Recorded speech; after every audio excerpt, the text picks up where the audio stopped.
जोहार, आप सभी साथियों का स्वागत है। इस वीडियो में डिस्कस करेंगे झारखंड बीएड एंट्रेंस 2022 में टीचिंग एप्टीट्यूड शिक्षण अभिरुचि में जो 40 प्रश्न पूछे गए उन 40 प्रश्नों को डिस्कस करेंगे। बहुत सारे कॉन्सेप्ट भी आपको जानने को मिलेंगे। इस चैनल पर 2019 से 24 तक के सारे पीवाईक्यू अपलोड किए जा रहे हैं, Hindi, English, reasoning, teaching aptitude के। तो आप लोग बने रहिएगा और संपूर्ण तैयारी के लिए बिल्कुल फ्री नोट्स, पीडीएफ, सारी चीज़ें अगर आपको चाहिए तो रामगढ़ एडुकेयर को जाके आप ज्वाइन कर लीजिएगा। टेलीग्राम का लिंक दे देंगे, वहाँ ज्वाइन करने से नोटिफिकेशंस, नोट्स, सारी प्रक्रिया आपको पता चलती रहेंगी। यहाँ सिर्फ आपको पीवाईक्यू मिलेगा। राष्ट्रीय शिक्षण योजना और प्रशासन विश्वविद्यालय NUEP मुख्यतः संबंधित है। तो ये किससे संबंधित है साथियों? तो यह जो है साथियों शिक्षा नीति में प्रबंधन से संबंधित है।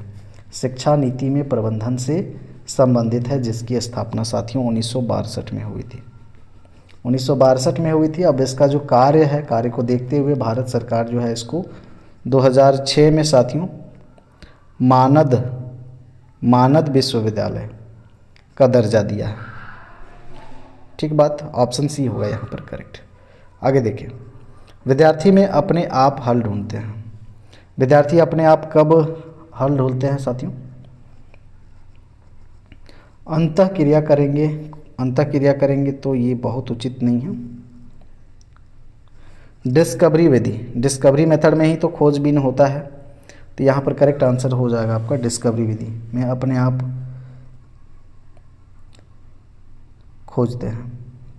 यहाँ पर रचनावादी दृष्टिकोण, क्रिएटिव माइंड सेटअप करना होता है। स्वनिर्देशित प्रक्रिया के द्वारा सीखते हैं।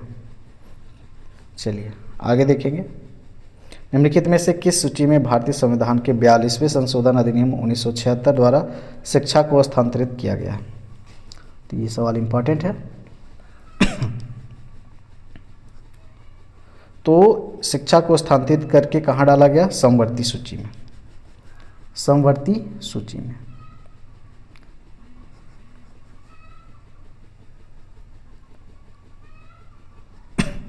आगे देखिए, निम्नलिखित में से कौन सा दूरदर्शन का शैक्षिक टेलीविज़न चैनल है? तो ये ज्ञान दर्शन है आपका। ज्ञान दर्शन जो है दूरदर्शन का शैक्षिक टेलीविज़न चैनल है। और यह जो है साथियों इग्नू द्वारा प्रसारित होता है। इग्नू आप लोग जानते हैं, Indira Gandhi national open university, और इसका सहयोग करता है MHRD, सूचना और प्रशासन मंत्रालय, प्रसार भारती। साथ ही साथ इसका मदद इसरो भी करता है। इसरो दोनों मदद करता है।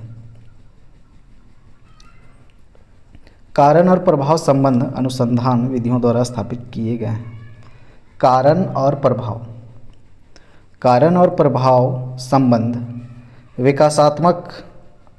विकासात्मक होगा यहाँ पर। कारण और प्रभाव ये दोनों से यहाँ पर विकासात्मक अनुसंधान ही होगा। सी ऑप्शन होगा यहाँ पर। 35 हो गया आपका। देखिए 36 को।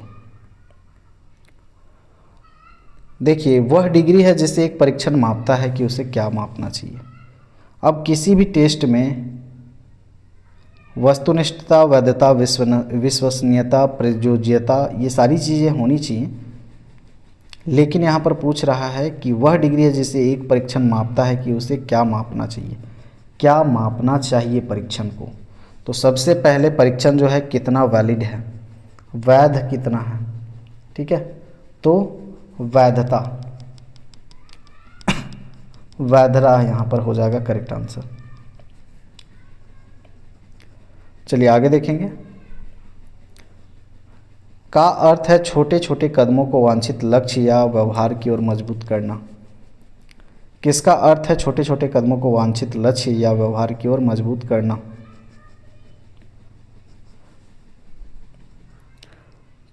तो यहाँ पर आकार देना का अर्थ है साथियों। आकार देना का अर्थ है छोटे छोटे कदम को वांछित लक्ष्य या व्यवहार की ओर मजबूत करना। आगे देखिए, यहाँ पर IQ पूछ दिया। 25 वर्ष का लड़का है, इसका IQ क्या होगा? जिसका मेंटल एज है 16। ये फॉर्मूला हमने पढ़ाया है आपको बहुत अच्छे ढंग से।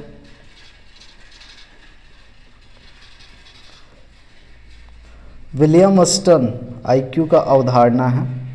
आईक्यू का इंटेलिजेंस क्वाटिएंट का जो कॉन्सेप्ट है किसने दिया है? William stern. ये भी सवाल पूछ सकता है। और सबसे पहले मेजर किया था साथियों वो थे बीने साइमन, लेकिन यहाँ पर आईक्यू का जो बुद्धि लब्धि का जो कॉन्सेप्ट दिया स्टर्न ने, ये वर्ल्ड वाइड फेमस है। और आईक्यू निकालने का फॉर्मूला होता है आपका मेंटल एज यानी कि मानसिक आयु, और डिवाइडेड बाय क्रोनिकल एज होता है कालानुक्रमिक आयु यानी कि ओरिजिनल एज कह सकते हैं इनटू 100। बाकी इसको सॉल्व करेंगे। मानसिक आयु दे रखा है 16 बट्टा में ओरिजिनल एज 25 है और गुना में 100 करेंगे तो इसका आईक्यू निकलेगा 25 चौका 100, 16 चौका 64। देन यहाँ पर आंसर हो जाएगा 16 और 64। आगे देखिए, अधिक संख्या वाली कक्षा को पढ़ाने वाले शिक्षक के लिए कौन सी तकनीक सबसे अच्छी है? बहुत ज़्यादा स्टूडेंट हैं तब कैसे कंट्रोल करेंगे आप? कौन सा मेथड बेहतर है? बहुत ज़्यादा अगर बड़ा है यहाँ पर आपका कक्षा, तब तो वाद विवाद करेंगे तो बहुत ज़्यादा हल्ला होगा, है ना। या व्याख्यान के साथ समूह कार्य भी नहीं कर सकते, बहुत अधिक संख्या है तो सबसे बेहतर होगा व्याख्यान विधि और कक्षा नोट्स आप सबको प्रोवाइड कर दें। आगे देखिए, सामाजिक रूप से उपयोगी उत्पादक कार्य SUPW के प्रणेता। SUPW ईश्वर भाई पटेल समीक्षा समिति, नाम याद रखिएगा, ईश्वर भाई पटेल समीक्षा समिति प्रणेता हैं इसके।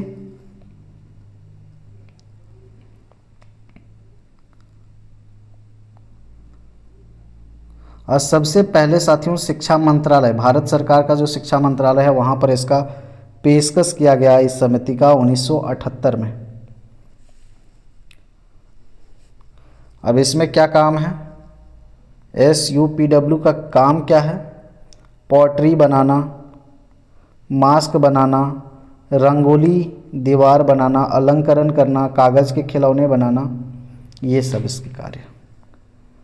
आगे देखिए, यदि आपका उद्देश्य है तो समूह कार्य एक अच्छा विचार नहीं है। समूह कार्य अच्छा विचार नहीं होगा अगर आपका उद्देश्य है तो। ध्यान से देखें, रिपीट करके देखें। समन्वय और साझाकरण में सुधार अगर करना है तो समूह कार्य तो अच्छा कार्य होगा भाई, तो ये तो होगा नहीं आंसर। कार्य और जिम्मेदारी का विभाजन करना है, ये तो भी आपका समूह कार्य का ही हिस्सा है, तो ये भी यहाँ पर नहीं होगा। अच्छा विचार नहीं है बोला है, किसी समस्या के विभिन्न पहलुओं की पहचान करना, ये अगर आपका उद्देश्य है तो समूह कार्य जो है अच्छा विचार नहीं है। ऑप्शन यहाँ पर सी हो जाएगा आपका। किसी व्यवसाय का चुनाव पर निर्भर करता है। अगर किसी व्यवसाय का हम चुनाव करते हैं तो कौन सा विकल्प यहाँ पर सही होगा, किस पर निर्भर करेगा? सबसे पहले क्या देखा जाता है? शिक्षार्थी या फिर छात्र का रुचि देखा जाता है, ठीक है। तो रुचि और कौशल यहाँ पर महत्वपूर्ण है। आगे देखिए, पीढ़ी दर अंतर जो जनरेशन गैप है इसको संदर्भित करता है। जनरेशन गैप विभिन्न आयु समूहों के मूल्यों में अंतर जो है ये जनरेशन गैप को प्रदर्शित करता है। चलिए आगे देखिए, एक शिक्षक को आदर्शवादी बनकर उदाहरण क्यों स्थापित करना चाहिए? छात्रों का मूल्य तो होता है, ये गलत बात है। आमतौर पर शिक्षकों की नकल करते हैं, बिल्कुल ये हो सकता है कि छोटे बच्चे छोटे छात्र जो होते हैं शिक्षकों की नकल करते हैं, अनुकरण करके सीखते हैं। तो शिक्षक आदर्श रहेंगे तो उनका असर पड़ेगा बच्चों पर, बी ऑप्शन होगा यहाँ पर करेक्ट। आगे देखिए, एक शिक्षक को छात्रों के साथ कैसा व्यवहार करना चाहिए? तो मित्रवत व्यवहार करना चाहिए साथियों, सी ऑप्शन हो जाएगा यहाँ पर करेक्ट आंसर। आगे देखिए, चरित्र द्वारा विकसित किया गया है। चरित्र किसके द्वारा विकसित होता है? इच्छा शक्ति भी होनी चाहिए चरित्र निर्माण के लिए, आचरण व्यवहार नैतिकता, ये सारी चीज़ें चरित्र से संबंधित हैं, डी हो जाएगा यहाँ पर आपका। शिक्षक प्रभावशीलता को बढ़ाने के लिए शिक्षा में अंतःक्रिया विश्लेषण श्रेणी प्रणाली का विकास किसने किया है? तो ये तो याद रखने वाली बात हो गई। इसका किया है दोस्तों फ्लेंडर ने किया है 1960 में।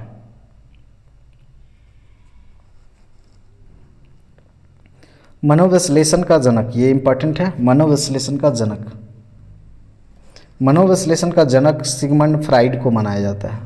Sigmund Freud. मानव का मानसिक क्रिया कैसे होता है, वे व्यवहार कैसे करते हैं, इस पर इन्होंने सिद्धांत दिए हैं। इसमें और भी सिद्धांत है, ईड का सिद्धांत, ईगो का सिद्धांत, उसके बाद में सुपर ईगो का सिद्धांत, ये सारी चीज़ें हैं। आगे देखिए, आपकी कक्षा में एक आक्रामक छात्र है, आप उसे संभालने के लिए निम्नलिखित में से किसे अपनाएंगे। आक्रामक छात्र है भाई, क्या करेंगे आप? वो आक्रामक है तो आप आक्रामक हो जाओ, ये बिल्कुल सही नहीं है। उसे आक्रामकता के हानिकारक परिणामों के बारे में समझाएं, ये आप कर सकते हैं बिल्कुल। दंडित नहीं करना, निराशाजनक या शर्मनाक स्थिति में उसको नहीं डालना, इससे नेगेटिव इम्पैक्ट पड़ेगा बालक पर। तो बेहतर विकल्प यहाँ पर बी। शिक्षण के संज्ञानात्मक सिद्धांत के प्रस्तावक, तो संज्ञानात्मक विकास के सिद्धांत के प्रतिपादक यहाँ पर कौन है?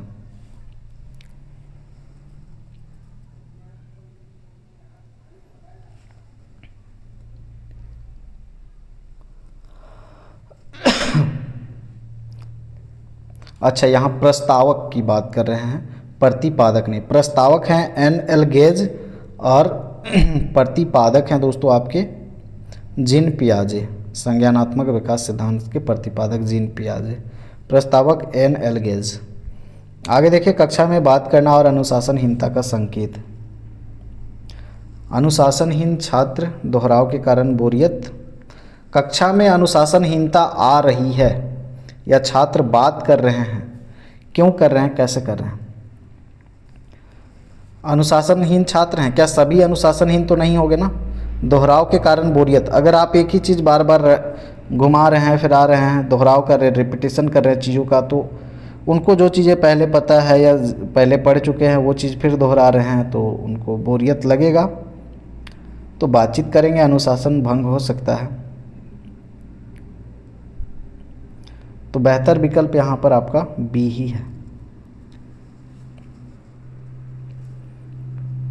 आपके पास लड़कों और लड़कियों के एक मिश्रित कक्षा है, उनके बीच सहयोग को बढ़ाने के लिए आप कौन सा तरीका अपनाएंगे? लड़के लड़कियां मिक्स हैं तो आपको रूढ़िवादिता धारणा या फिर लिंग के आधार पर भेदभाव रहित होना होगा। माता पिता के समानता पर चर्चा के लिए कहना, माता पिता को कहेंगे ये आपका काम है। एक बेंच पर साझा करवाना, ये इससे क्या होगा? कुछ भी नहीं। आगे देखिए, उन कार्यों का निर्धारण करना जिन्हें एक साथ करना हो, तो ये आप कार्य कर सकते हैं, एक साथ कार्य करेंगे तो इनमें सहयोग की भावना बिल्कुल आएगी।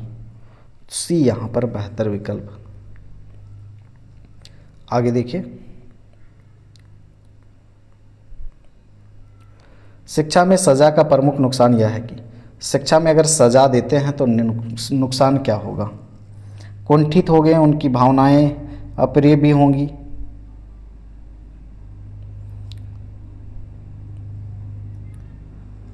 तो अप्रिय भावनाओं का उत्पन्न होना, ठीक बात है, टीम वर्क को तो नहीं रोकता ये। बेहतर विकल्प ऑप्शन ए हो जाएगा, कुंठित होंगे, उनमें अप्रिय भावनाएं आएंगी।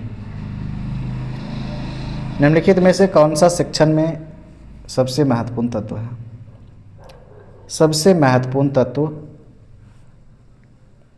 शिक्षकों और छात्रों के बीच संबंध। आगे देखिए, अध्ययन प्रक्रिया में अभिप्रेरण उपागम की ओर संकेत करता है। तो ये सभी शिक्षण के सूत्र हैं साथियों, याद रखिएगा, सरल से जटिल, ज्ञात से अज्ञात, विशेष से सामान्य, ये सभी हो जाएंगे आपके। छात्रों का भावनात्मक समायोजन में प्रभावी होता है। उनके भावनाओं से संबंधित समायोजन करना है, तो क्या होगा? व्यक्तित्व निर्माण भी होगा अगर भावनाओं का समायोजन, एडजस्टमेंट करते हैं, कक्षा शिक्षण में एडजस्टमेंट करते हैं, तो इससे भी होगा अनुशासन, सभी हो जाएगा यहाँ पर। आगे देखें, टीएलएम पढ़ाया गया है शिक्षण सहायक सामग्री के किस समूह श्रेणी में ब्लैक बोर्ड को शामिल किया जा सकता है। अब ब्लैक बोर्ड क्या है साथियों, आपका ऑडियो विजुअल है ऑडियो विजुअल दोनों है या ऑडियो है, कोई नहीं।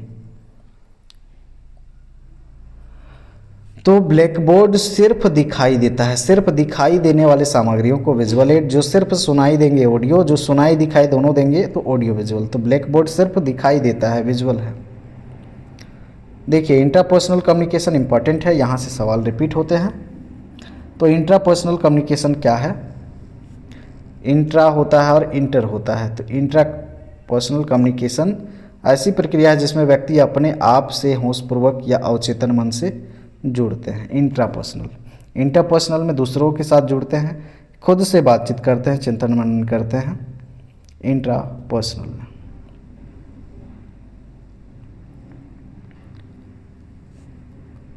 चलिए आगे देखते हैं। अधिकारवादी की शिक्षण विधि है।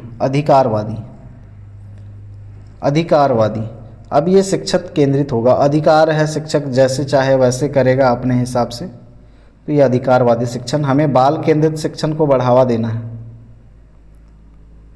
बेस्ट है। नैतिक विकास के महत्वपूर्ण सिद्धांतों में से नैतिक विकास का सिद्धांत लॉरेंस कोहलबर्ग के द्वारा दिया गया है। चलिए आगे देखेंगे। पारस्परिक संचार क्या है, कम्युनिकेशन। अब कम्युनिकेशन क्या होगा, दूसरे व्यक्ति के साथ संचार अनिवार्य करता है। जो अभी हम लोग पढ़ रहे थे साथियों इंट्रापर्सनल, तो इंटरपर्सनल जो होगा, इंटरपर्सनल को ही पारस्परिक संचार कहते हैं। तो ये आपका होगा ये आंसर।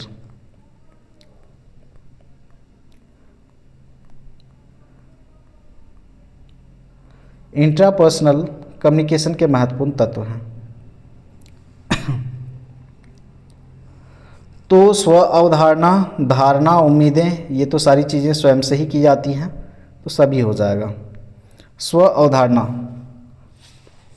अवधारणा क्या है,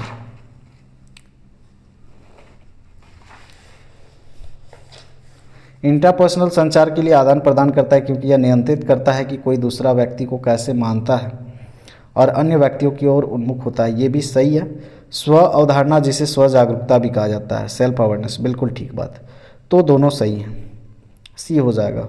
स्व अवधारणा में निम्नलिखित में से कौन से कारक शामिल हैं। सेल्फ अवेयरनेस, सेल्फ कॉन्सेप्ट, आपके विश्वास, आपके वैल्यूज़, आपकी अभिवृत्तियाँ, एटीट्यूड,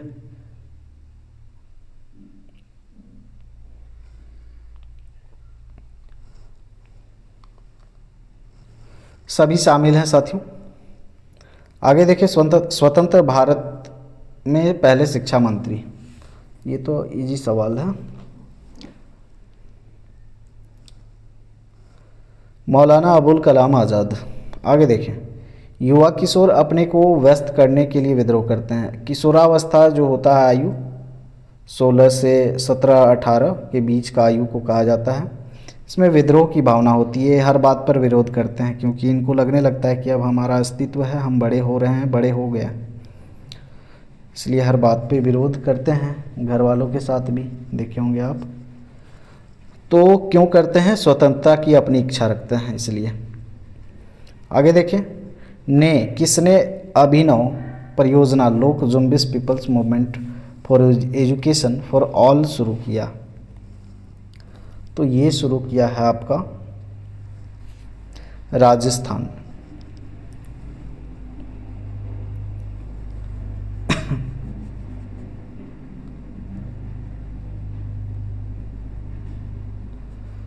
उन्नीस सौ बानवे में शुरू किया है। इसका मदद किया स्वीडन की कंपनी है SIDA, इसके सहयोग से। ब्लैक बोर्ड का उपयोग नहीं किया जा सकता है किन के लिए, पैराग्राफ में सुधार करना है तो ब्लैक बोर्ड तो अब कर सकते हैं, मिटा के लिख सकते हैं। सूचना के आधार पर रिपोर्ट बनाना, अब रिपोर्ट तो आप ब्लैक बोर्ड पे तो नहीं बनाएंगे ना, तो B हो जाएगा यहाँ पर करेक्ट आंसर। आगे देखिए। पाठ्यपुस्तक का उद्देश्य प्रदान करना है। टेक्स्ट बुक का क्या उद्देश्य है, क्या प्रदान करना। एक शिक्षार्थी को पाठ्यक्रम पर आधारित शिक्षण सामग्री, बिल्कुल सही बात है, यही हो जाएगा आंसर। अंतिम सवाल, 1813 के चार्टर अधिनियम का उद्देश्य था। भारतीय जनता में शिक्षा का प्रचार प्रसार। ऑप्शन सी यहाँ पर हो जाएगा करेक्ट आंसर। टीचिंग एप्टीट्यूड के 40 क्वेश्चन हमने कोशिश किया, 40 क्वेश्चन को 20 मिनट में सॉल्व करने का कंप्लीट हो गए हैं। अगला वीडियो रीजनिंग का आ जाएगा 2022 का, फिर 23-24। वेट करते रहिए, रामगढ़ एडुकेयर को ज्वाइन कर लीजिएगा। धन्यवाद।